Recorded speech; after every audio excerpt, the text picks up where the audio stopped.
사무엘상 20장 1절에서 23절입니다. 다윗이 라마 나요스에서 도망하여 요나단에게 이르되 내가 무엇을 하였으며 내 죄악이 무엇이며 내 아버지 앞에서 내 죄가 무엇이기에 그가 내 생명을 찾느냐. 요나단이 그에게 이르되 결단코 아니라 네가 죽지 아니하리라. 내 아버지께서 크고 작은 일을 내게 알리지 아니하고는 행하지 아니하나니 내 아버지께서 어찌하여 이 일은 내게 숨기리요. 그렇지 아니하니라. 다윗이 또 맹세하여 이르되 내가 네게 은혜 받은 줄을 내 아버지께서 밝히 알고 스스로 이르기를 요나단이 슬퍼할까 두려운즉 그에게 이것을 알리지 아니하리라 함이니라. 그러나 진실로 여호와의 살아계심과 내 생명을 두고 맹세하노니 나와 죽음의 사이는 한 걸음뿐이니라. 요나단이 다윗에게 이르되 내 마음의 소원이 무엇이든지 내가 너를 위하여 그것을 이루리라. 다윗이 요나단에게 이르되 내일은 초하루인즉 내가 마땅히 왕을 모시고 앉아 식사를 하여야 할 것이나 나를 보내어 셋째 날 저녁까지 들에 숨게 하고 내 아버지께서 만일 나에 대하여 자세히 묻거든 그때에 너는 말하기를 다윗이 자기 성읍 베들레헴으로 급히 가기를 내게 허락하라 간청하였사오니 이는 온 가족을 위하여 거기서 매년제를 드릴 때가 됨이니이다 하라. 그의 말이 좋다 하면 내 종이 평안하려니와 그가 만일 노하면 나를 해하려고 결심한 줄을 알지니 그런즉 바라건대 내 종에게 인자하게 행하라. 내가 내 종에게 여호와 앞에서 너와 맹약하게 하였음이니라. 그러나 내게 죄악이 있으면 네가 친히 나를 죽이라. 나를 내 아버지에게로 데려갈 이유가 무엇이냐 하니라. 요나단이 이르되 이 일이 결코 내게 일어나지 아니하리라. 내 아버지께서 너를 해치려 확실히 결심한 줄 알면 내가 네게 와서 그것을 네게 이르지 아니하겠느냐 하니 다윗이 요나단에게 이르되 내 아버지께서 혹 엄하게 내게 대답하면 누가 그것을 내게 알리겠느냐 하더라. 요나단이 다윗에게 이르되 오라 우리가 들로 가자 하고 두 사람이 들로 가니라. 요나단이 다윗에게 이르되 이스라엘의 하나님 여호와께서 증언하시거니와 내가 내일이나 모레 이맘때에 내 아버지를 살펴서 너 다윗에게 대한 의향이 선하면 내가 사람을 보내어 내게 알리지 않겠느냐. 그러나 만일 내 아버지께서 너를 해치려 하는데도 내가 이 일을 네게 알려주어 너를 보내어 평안히 가게 하지 아니하면 여호와께서 나 요나단에게 벌을 내리시고 또 내리시기를 원하노라.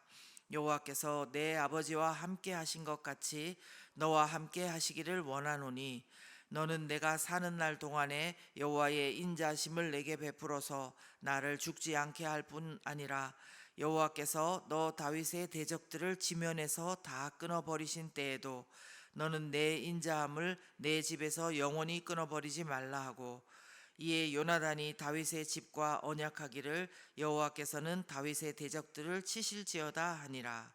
다윗에 대한 요나단의 사랑이 그를 다시 맹세하게 하였으니 이는 자기 생명을 사랑함 같이 그를 사랑함이었더라. 요나단이 다윗에게 이르되 내일은 초하루인즉 네 자리가 빔으로 내가 없음을 자세히 물으실 것이라. 너는 사흘 동안 있다가 빨리 내려가서 그 일이 있던 날에 숨었던 곳에 이르러 에셀 바위 곁에 있으라.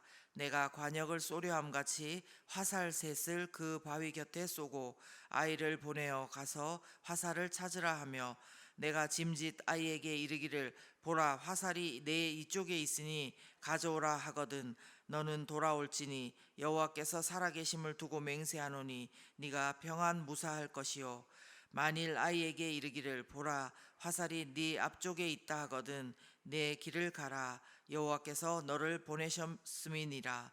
너와 내가 말한 일에 대하여는 여호와께서 너와 나 사이에 영원토록 계시느니라 하니라. 아멘. 예, 함께 하인나 큐티 말씀 나누겠습니다. 오늘 본문은요 사울 왕으로부터 죽을 위기에 처한 다윗이 비록 사울 왕의 아들이기는 하지만 다윗을 너무나 아껴주는 요나단을 찾아가서 서로 보호하기로 서로 언약을 맺고 함께 이야기를 나누는 장면입니다. 요나단을 찾아가는 다윗의 지금 마음을 가장 잘 대변해 주는 말씀이 있다면 3절 끝부분의 말씀이 아닌가 합니다. 다윗의 그 심정이 어떤 거냐면요.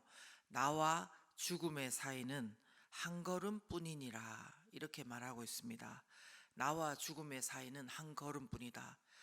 죽음이 코앞에 와 있다. 이 말을 표현하는 절박한 위급한 그런 심정이라는 것을 말한 것입니다. 그런데 이때 다윗이 찾아간 사람 누구입니까? 요나단을 찾아갔습니다. 이것은 한편 참 큰 모험입니다. 왜냐하면 여러분 요나단이 누굽니까? 바로 사울 왕의 아들입니다. 만약에 혹시 요나단이 그동안의 다윗을 대한 선대가 진심이 아니었다면, 또 혹시나 요나단이 마음을 다르게 먹는다면, 즉 내가 왕이 돼야 되는데 다윗이 왜 왕이 되지? 혹시나 이런 마음을 감추고 있었더라면 이처럼 다윗이 요나단을 찾아가는 것은 자기 발로 호랑이 굴에 들어가는 것이나 다름없는 것입니다. 그러므로 이런 때, 위급한 때에 다윗이 요나단을 찾아간다는 것은 그만큼 다윗이 요나단을 너무너무 신뢰하고 있다는 이야기가 될 것입니다. 자신의 목숨마저 요나단에게 맡긴다는 것 아니겠습니까? 저는 오늘 이 다윗의 모습을 보면서요, 비록 그가 친구 요나단을 찾아가는 것이긴 하지만 절대절명의 순간에 하나님을 믿음으로 신뢰하면서 나가는 성도의 모습을 묵상하게 되었습니다. 그러나 이제 우리가 이런 믿음으로 나갈 때 우리 가운데 멈칫하게 되는 그런 게 있습니다. 내가 하나님 안에서 믿음으로 산다고 지금 작정하고 나아가는데 혹시 이 믿음으로만 산다고 나가다가 큰 일을 내가 겪으면 어떡하나, 이러저러한 일을 겪으면 어떡하나, 그런 두려움 가운데 놓일 수가 있는 것입니다. 믿음으로만 가기에는 위험해 보이고 정말 이래도 되나 하는 생각이 든다는 것입니다. 그런 점에서 오늘 본문의 다윗의 태도를 보면은 참 위로가 되고 도전이 되기도 합니다. 다윗과 요나단이 이야기를 나누는 것을 보면요, 무슨 말이냐면 믿음으로 하나님을 신뢰하고 산다고 해서 모든 상황을 무조건 낙관하고 무조건 기다린다는 것만을 의미하지는 않는다는 것입니다. 우리가 믿음 생활에서 중요한 결정들을 해야 될 때가 있습니다. 잘못 결정하면 정말 큰 어려움을 당할 것 같을 때가 있는 거죠. 그럴 때 우리는 이 상황이 지금 어떤지 제대로 분별을 해야 됩니다. 본문에서 다윗의 경우를 보자면 이 요나단의 아버지 사울 왕이 그냥 악한 영에 들려서 잠깐씩 자기를 죽이려고 하는 건지, 아니면 정말 다윗을 마음속에서부터 미워해서 죽일 결심을 하고 있는 건지, 그것을 다윗은 분별할 필요가 있었습니다. 그래야지 본인이 앞으로 어디서 어떻게 살아야 될지를 결정하지 않겠습니까? 그래서 5절부터도 보시면요, 다윗은 요나단에게 말합니다. 사울의 마음이 어떤지 분별하기 위해서요, 제안을 하는데, 먼저는 자신이 사울 왕 앞에서 있어야 되지만 그 자리를 비우고 난 뒤에 요나단으로 하여금 사울 왕의 반응을 보게 합니다.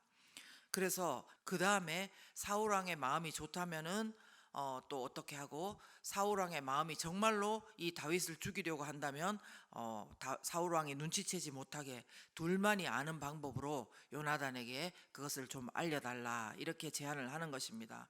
그러니까 이에 대해서 요나단이 우리 쭉 읽은 대로 뭐 가서 화살을 쏴서 어떻게 되면은 너는 그 길을 가고, 안 그러면은 평안히 돌아오고, 그렇게 서로 축복하고 서로 돌보면서 언약을 하는 것입니다. 여러분, 이처럼 믿음으로 하나님 앞에 맡기고 나간다는 것은요, 물론 때로는 하나님께서 아무것도 묻지도 말고 따지도 말고 무조건 순종하라고 따라오라고 하실 때도 있습니다. 그러나 이처럼 대부분은 우리가 한 발짝씩 한 발짝씩 나아가면서 하나님 안에서 묻고 또 하나님의 음성을 들으면서 살아갈 수가 있는 것입니다. 오늘 저와 여러분에게 믿음으로 살기 위해 넘어가야 될 위험은 어떤 것입니까? 혹시 나에게는 이런 것들을 견딜 만한, 이런 것들을 넘어갈 만한 믿음은 없다, 이렇게 포기하고 계신다면 그 포기하기는 아직 이르다고 말씀드리고 싶습니다.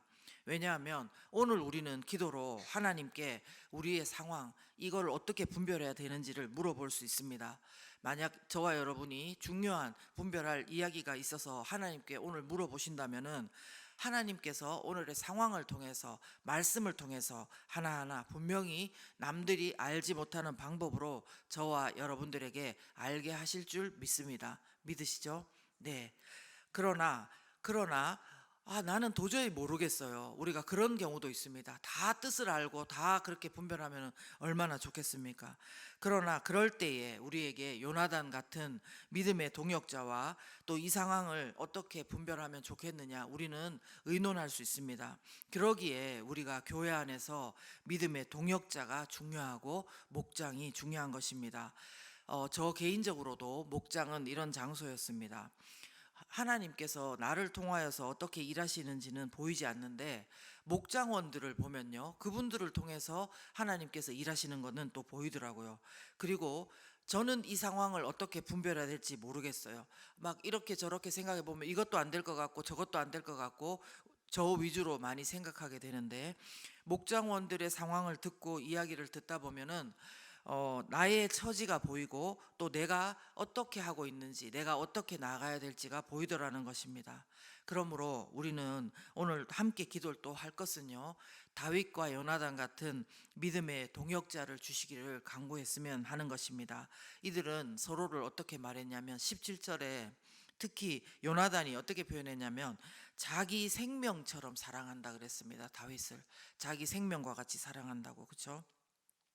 우리 이런 믿음의 친구 하나님 앞에 간구해 보시고 또 주실 때까지 우리는 간구할 수 있습니다. 다윗에게 요나단을 주시고 요나단에게 다윗을 주신 것처럼 우리에게도 하나님께서 주실 수 있으십니다. 또한 그러나 이미 우리 가운데는 이런 동역자 한 분이 계십니다. 요나단은 이분을 예표하고 있어요. 요나단의 모든 게 다 그렇다는 게 아니라요, 다윗을 사랑하고 헌신적으로 하는 그 모습이 누군가를 예표하는데요, 요나단은 왕의 아들이면서도 자기가 왕의 아들인 것을 내세우지 않았고요, 왕권을 욕심내지 않고 다윗을 자기 생명처럼 아껴주고 보호해주기로 하면서 헤세드의 언약, 헤세드 언약 뭔지 아시죠?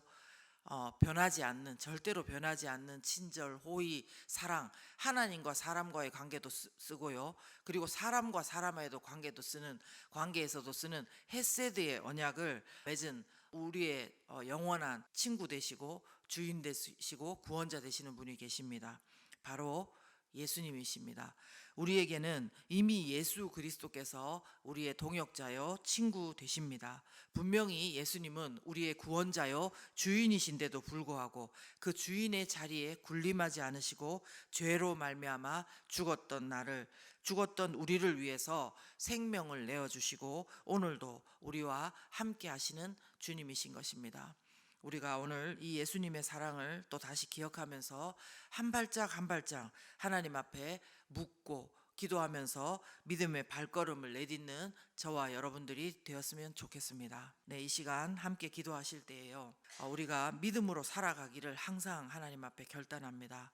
그러나 우리 앞에 순간 구체적인 상황들이 생각나면서 이렇게 하다가는 큰일 나지 않겠는가 하는 두려움이 몰려옵니다. 그럴 때에 우리가 다시 한번 주 안에서 하나하나 묻고 하나님 앞에 분별하기를 기도하고 나아갔으면 좋겠습니다. 급하게 발걸음을 내디딜 것이 아니라 하나님 분별하고 하나님께서 주시는 지혜를 따라 움직일 수 있도록 도와달라고 이 시간 기도하고 또 믿음의 동역자 하나님 주시기를 간절히 기도했으면 좋겠습니다.